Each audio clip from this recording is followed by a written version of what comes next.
The high prize of life, the crowning fortune of a man, is to be born with a bias to some pursuit which finds him in employment and happiness. Emerson. The art of putting the right man in the right place is perhaps the first in the science of government, but the art of finding a satisfactory position for the discontented is the most difficult. Talleyrand. It is a celebrated thought of Socrates that if all the misfortunes of mankind were cast into a public stock in order to be equally distributed among the whole species, those who now think themselves the most unhappy would prefer the share they are already possessed of before that which would fall to them by such a division. Addison. I was born to other things. Tennyson. How many a rustic Milton has passed by, stifling the speechless longings of his heart in unremitting drudgery and care. How many a vulgar Cato has compelled his energies, no longer tameless then, to mold a pin or fabricate a nail. Shelley. But I am good for something, pleaded a young man whom a merchant was about to discharge for his bluntness. You are good for nothing as a salesman, said his employer. I am sure I can be useful, said the youth. How? Tell me how. I don't know, sir, I don't know. Nor do I, said the merchant, laughing at the earnestness of his clerk. Only don't put me away, sir, don't put me away. Try me at something besides selling. I cannot sell, I know I cannot sell. I know that too, said the principal. That is what's wrong. But I can make myself useful somehow, persisted the young man. I know I can. He was placed in the counting-house, where his aptitude for figures soon showed itself, and in a few years he became not only chief cashier in the large store, but an eminent accountant. Out of an art, says Bulwer, a man may be so trivial you would mistake him for an imbecile, at best a grown infant. Put him into his art, and how high he soars above you. How quietly he enters into a heaven of which he has become a denizen, and unlocking the gates with his golden key, admits you to follow, an humble, reverent visitor. A man out of place is like a fish out of water. Its fins mean nothing, they are only a hindrance. The fish can do nothing but flounder out of its element, but as soon as the fins feel the water, they mean something. 52% of our college graduates studied law, not because in many cases they have the slightest natural aptitude for it, but because it is put down as the proper road to promotion.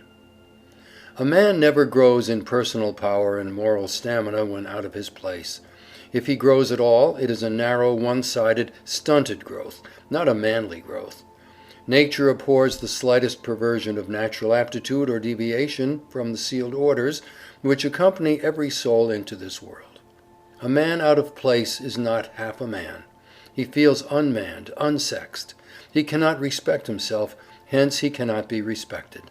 You can enter all kinds of horses for a race, but only those which have natural adaptation for speed will make records. The others will only make themselves ridiculous by their lumbering, unnatural exertions to win. How many truck and family horse lawyers make themselves ridiculous by trying to speed on the law track, where courts and juries only laugh at them. The effort to redeem themselves from scorn may enable them by unnatural exertions to become fairly passable, but the same efforts along the line of their strength or adaptation would make them kings in their line. Jonathan, said Mr. Chase, when his son told of having nearly fitted himself for college, thou shalt go down to the machine shop on Monday morning. It was many years before Jonathan escaped from the shop to work his way up to the position of a man of great influence as a United States Senator from Rhode Island. Galileo was sent to the university at Pisa at 17, with the strict injunction not to neglect medical subjects for the alluring study of philosophy or literature. But when he was 18, he discovered the great principle of the pendulum by a lamp left swinging in the cathedral. John Adams' father was a shoemaker, and trying to teach his son the art, gave him some uppers to cut out by a pattern which had a three-cornered hole in it to hang it up by.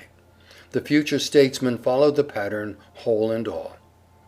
There is a tradition that Tennyson's first poems were published at the instigation of his father's coachman. His grandfather gave the lad 10 shillings for writing an elegy on his grandmother.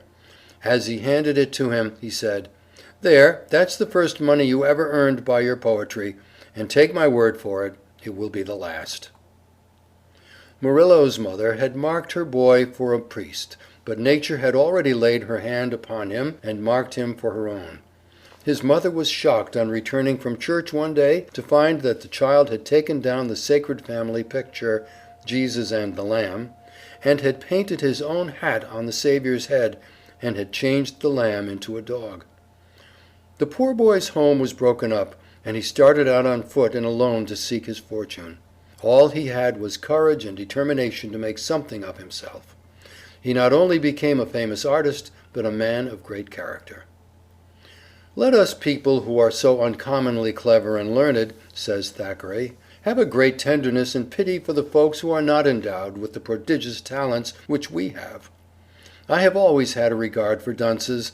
Those of my own school days were among the pleasantest of the fellows, and have turned out by no means the dullest in life, whereas many a youth who could turn off Latin hexameters by the yard and construe Greek quite glibly, is no better than a feeble prig now, with not a pennyworth more brains than were in his head before his beard grew." In the winter of 1824 there set in a great flood upon the town of Sidmouth. The tide rose to a terrible height. In the midst of this sublime and terrible storm, Dame Partington, who lived upon the beach, was seen at the door of her house, with mop and pattens, trundling her mop, squeezing out the sea water, and vigorously pushing away the Atlantic Ocean. The Atlantic was roused. Mrs. Partington's spirit was up, but I need not tell you the contest was unequal. The Atlantic Ocean beat Mrs. Partington. She was excellent as a slop or a puddle, but she should not have meddled with a tempest. How many Dame Partingtons there are, of both sexes, and in every walk of life! The young swan is restless and uneasy until she finds the element she has never before seen. Then, with arched neck, between her white wings mantling proudly, rose her state with oary feet. What a wretched failure was that of Haydon the painter! He thought he failed through the world's ingratitude or injustice, but his failure was due wholly to his being out of place.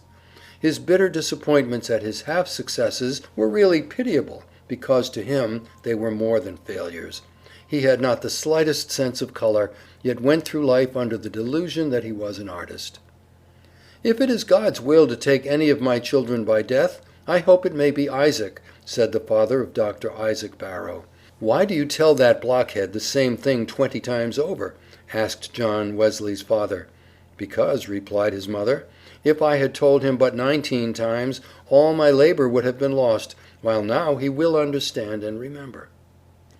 A man out of place may manage to get a living, but he has lost the buoyancy, energy, and enthusiasm which are as natural to a man in his place as his breath.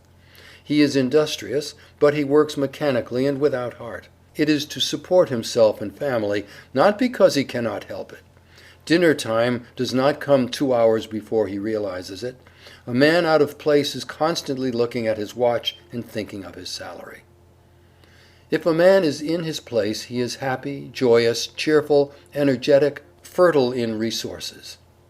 The days are too short for him. All his faculties give their consent to his work, say yes to his occupation. He is a man. He respects himself and is happy because all his powers are at play in their natural sphere. There is no compromising of his faculties, no cramping of legal acumen upon the farm, no suppressing of forensic oratorical powers at the shoemaker's bench, no stifling of exuberance of physical strength, of visions of golden crops and blooded cattle amid the loved country life in the dry clergyman's study, composing sermons to put the congregation to sleep. To be out of place is demoralizing to all the powers of manhood. We can't cheat nature out of her aim. If she has set all the currents of your life toward medicine or law, you will only be a botch at anything else. Willpower and application cannot make a farmer of a born painter, any more than a lumbering draft horse can be changed into a racehorse. When the powers are not used along the line of their strength, they become demoralized, weakened, deteriorated. Self-respect, enthusiasm, and courage ooze out. We become half-hearted and success is impossible. Scott was called the Great Blockhead while in Edinburgh College. Grant's mother called the future general and president Useless Grant, because he was so unhandy and dull. Erskine had at length found his place as a lawyer. He carried everything before him at the bar. Had he remained in the Navy, he would probably never have been heard from. When elected to Parliament, his lofty spirit was chilled by the cold sarcasm and contemptuous indifference of Pitt, whom he was expected by his friends to annihilate. But he was again out of his place. He was shorn of his magic power, and his eloquent tongue faltered from a consciousness of being out of his place. Gould failed as a storekeeper, tanner and surveyor and civil engineer, before he got into a railroad office where he "struck his gait." When extracts from James Russell Lowell's poem at Harvard were shown his father at Rome, instead of being pleased, the latter said, "James promised me when I left home that he would give up poetry and stick to books. I had hoped that he had become less flighty." The world is full of people at war with their positions. Man only grows when he is developing along the lines of his own individuality, and not when he is trying to be somebody else.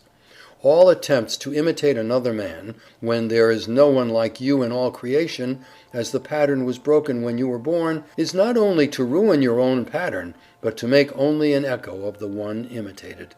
There is no strength off the lines of our own individuality. Anywhere else we are dwarfs, weaklings, echoes, and the echo even of a great man is a sorry contrast to even the smallest human being, who is himself.